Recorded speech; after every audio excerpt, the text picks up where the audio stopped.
ओ, वैसे यह बताया दूं कि अब हमें पक्का यकीन है कि जिस रेड ऑक्टोपस को महीनों पहले खत्म मान लिया था, वह असल में खत्म नहीं हुआ और उसने अपनी मौजूदगी का सबूत हमें यहाँ दिया है, शैली ने गंभीर स्वर में कहा। एक बात बताओ मिस शैली, हिमांशु ने पूछा, वो श्याबेई कहाँ पर है जिसने सबसे पहले हमें वू के बारे में जानकारी दी थी?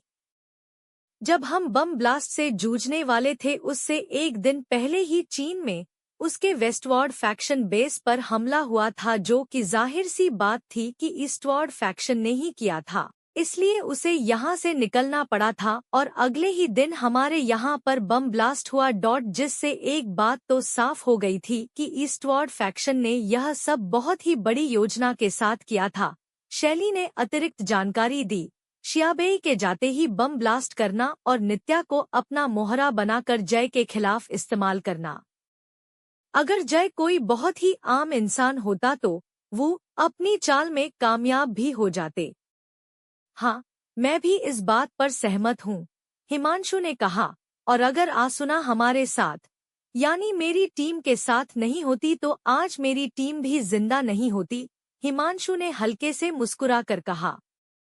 अरे हाँ, वो उन लोगों का क्या हुआ जिन्हें आसुना ने पीटा था? अचानक निहारिका को याद आया तो उसने पूछ लिया।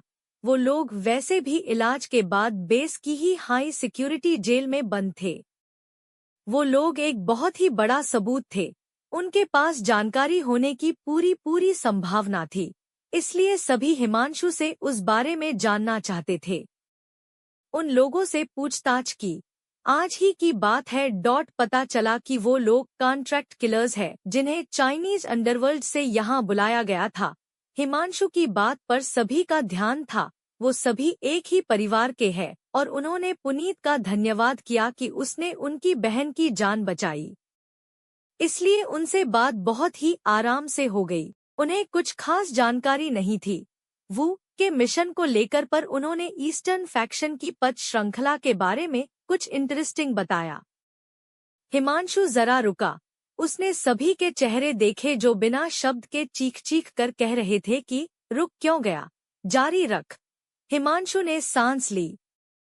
ईस्टर्न फैक्शन के अंदर उनकी क्षमता के अनुसार उन्हें पद दिए जाते हैं, जैसे सबसे नीचे होते हैं प्यादे, जिनकी संख्या पूरी दुनिया में फैली हुई है, और वो लोग एक तरह से सुइसाइड बैग होते हैं जिनका काम केवल जान देना होता है। दूसरे होते हैं फाइटर, जिनका काम गुंडों की तरह लड़ना होता है। उसके बाद आते हैं एलीट।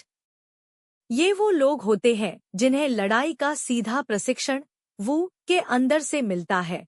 ये काफी ताकतवर होते हैं।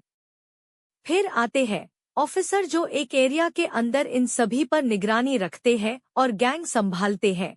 फिर उसके ऊपर होते हैं कमांडर लेवल के लोग, जो कि बेहद ताकतवर होते हैं और इनमें से ज्यादातर को वू की सीक्रेट तकनीक इस्तेमाल करना आता है, जिनमें से एक का सामना जय ने अभी कुछ समय पहले किया है। फिर आते हैं सुप्रीम कमांडर, जो स्पेशल मिशन पर काम करते हैं और इनके अंडर में कुछ कमांडर और बाकी नीचे के लोग होते हैं। इसके ऊपर होता है वार डॉग। ये सबसे ज्यादा खतरनाक होते हैं क्योंकि ये अकेले काम करते हैं और ये न केवल मार्शल आर्ट में निपुण होते हैं बल्कि हर तरह की टेक्नोलॉजी के उपयोग में भी। उन कैदियों के मुताबिक केवल 7 ही वार डॉग है, और इन सब पर जो कंट्रोल करता है उसे लॉर्ड कहकर पुकारा जाता है, जिसे शक्ति और वर्चस्व का प्रतीक मानते हैं, जिसे शायद ही किसी ने देखा हो। लॉर्ड के आगे सभी घुटने टेकते हैं। यह सब उन्होंने बताया। फिलहाल कुछ पक्का नहीं कह सकते, पर हो सकता है ये लोग सच ही कह रहे हों। कोई बात नहीं, इस विषय में हम खुद श्याबेई से कंफर्म कर लेंगे। पर शैली कुछ सोचकर बोली, अब आगे वो लोग करने क्या वाले हैं? इंडिया में तो अब सतर्कता बढ़ जाएगी, तो जरूर वो कहीं और अपना नया प्लान बना रहे होंगे। अफ्रीकी कॉन्टिनेंट। जय के मुंह से यह सुनते ही सभी को एकदम झटका सा लगा कि आखिर जय को कैसे पता उनके प्लान के बारे में। वो लोग अफ्रीकन कॉन्टिनेंट में जा रहे हैं किसी तरह के मिशन पर, जो मुझसे ड्रुग लेने के बाद ही संभव था। क्या एस। ध्रुव की बात सुनते ही सभी एकदम उस पर बरस ही पड़े। केवल हिमांशु ऐसा था जो असमंजस में था। बाकी सभी इस बात से हैरान थे कि जय के पास ही नवल का बनाया हुआ ड्रूग था और उसे भी वो लोग यानी रेड ऑक्टोपस लेकर चले गए। एक मिनट, हिमांशु ने सभी को रोका। उसने अपनी जेब में हाथ डाल और एक कांच की मेटालिक ढक्कन वाली ट्यूब निकाली जिसके अंदर एक हेलिकल ट्यूब थी, लाइट ग्रीन रंग के लिक्विड से भरी हुई। अगर नवल का ड्रूग जियाजी ले गया है तो फिर तुम्हारे कपड़ों में यह क्या है? उसे देखकर एक बार फिर सभी के चेहरे सवाल लिए हुए जय की ओर देखे। नवल ने इस ड्रूग को एक तरह से बायो इंजीनियरिंग करके बनाया था और उसने ड्रूग के साथ एक कैटलिस्ट तैयार किया था। इस वक्त तुम्हारे हाथ में वही कैटलिस्ट है और इसके बिना वो ड्रूग काम नहीं करेगा। अब जब पूरी बात क्लियर हुई तो सभी ने राहत की सांस ली। कोई भी नहीं चाहता था कि रेड ऑक्टोपस के हाथ बना बनाया ड्रूग लग जाए जो उन्हें अमर सा बना दे। अब जाकर उनकी काम की बातें खत्म हुई थी और वो कुछ बातें यूं ही कर रहे थे। जय से पूछा कि कहीं वो थक तो नहीं गया तो उसने कहा कि ऐसा लग रहा है कि वो अभी उठकर एक बार फिर से देसू से लड़ सकता है। जिस पर आसुना और निहारिका ने उसके दोनों कान खींचकर लंबे कर दिए। पुरानी यादें एक मीठे से एहसास के साथ आती है जिन्हें याद करके बहुत अच्छा लगता है। जाहिर यही अगर यादें अच्छी को तो शैली ने आसुना को याद दिलाया कि किस तरह वो खुद जापान में जय के साथ काम करते करते उससे अक्सर पूछा करती थी कि वो आसुना को छोड़कर उससे शादी क्यों नहीं कर लेता। जिस पर जय उससे हमेशा यही कहा करता था कि वो शैली बहुत स्वीट है और जय को स्वीट पसंद नहीं है। उन लोगों के बीच इस बात को लेकर ठहाका लगता रहा और इसी बीच जय की नज़र आसुना के पीछे निहारिका और हिमांशु पर गई जो कि एक दूसरे से बहुत चिपके बैठे हुए थे और हाथ पकड़े हुए बहुत हंस हंस कर बातें कर रहे थे। जय को समझते देर नहीं लगी कि इन दोनों की सेटिंग हो गई है।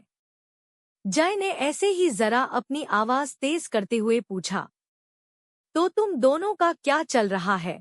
जय की थोड़ी तेज बनावटी आवाज सुनकर हिमांशु ने निहारिका का हाथ ऐसे छोड़ दिया जैसे वो जानता ही नहीं है। उसे देखकर निहारिका ने झट से उसका हाथ पकड़ लिया तो सभी उन दोनों के बीच इस तरह का माहौल देखकर एक बार फिर ठहाके लगाकर हंसने लगे। वो देखकर लगता है तुम दोनों की खूब जम रही है। जय हिमांशु की थोड़ी घबराई सी शक्ल देखकर मुस्कुराया। ये हाथ पकड़ने से आगे बढ़ोगे या बस इतना ही था? जय की बात सुनकर अचानक हिमांशु बोल पड़ा, ऐसे कैसे छोड़ दूं? उसकी बात जो सुनी तो सभी एक बार फिर मुस्कुरा पड़े। हिमांशु का चेहरा लाल सा हो गया और फिर वो सर झुकाकर बैठ गया। उसे कुछ ना बोलते देख निहारिका बोली, हम दोनों शादी करने की सोच रहे थे पर तुम्हारा ख्याल आते ही ये जनाब का मन ही डोल गया। ये बोल रहा था कि अपने भाई को तुम ही मना लेना, मुझसे तो बोला ना जाएगा। अरे ऐसा क्यों? निहारिका की बात सुनकर जय ने हिमांशु को टेढ़ी नजर से देखा तो हिमांशु ने चेहरा ही फेर लिया। ओ हिमांशु जी जरा इधर देखन। हिमांशु ने धीरे से चेहरा जय की ओर किया और बिना मुस्कुराए चुपचाप उसे देखने लगा। यार अगर तू उससे प्यार करता है तो बोलने से क्यों डर रहा है? अरे मैं तुझे खा थोड़े ही जाऊंगा। जय की ऊंची आवाज से हिमांशु थोड़ा और नर्वस हो गया। अच्छा चल बता, क्या तू निहारिका से शादी करना चाहता है? हाँ मैं निहारिका से प्यार करता हूँ और औलूद। वो बेचारा इतनी मुश्किल से जय से निहारिका का हाथ मांगने ही वाला था कि नर्वस होने के कारण उसकी आवाज तुतलाने लगी। इस पर तो रोके ना रुकी किसी की हंसी और वो सभी थोड़ा हंसे ही थे कि रिश्ता मंजूर है। क्या कहती हो आसुना? जोड़ी जम रही है दोनों की। जय ने खुश होते हुए आसुना से पूछा तो उसने सर हिलाकर हामी भरी। जय की बात सुनते ही सभी हिमांशु और निहारिका को बधाई देने लगे। निहारिका और हिमांशु की तो खुशी का ठिकाना ही नहीं रहा कि इसी बीच अतुल भी आ गया। जब उसे पता चला कि इतने सालों के इंतजार के बाद आखिरकार उसके दोस्त उसके भाई हिमांशु को कोई लड़की पसंद भी आई और सीधे शादी तक बात चली गई तो वो बहुत खुश हुआ, इतना कि वो हंसते हुए हिमांशु की कमर पर चढ़ गया। उसकी यह हरकत देखकर रेशमा उसे उतारने को दौड़ पड़ी और फिर उन सभी के बीच में हंसी मजाक शुरू हो गया।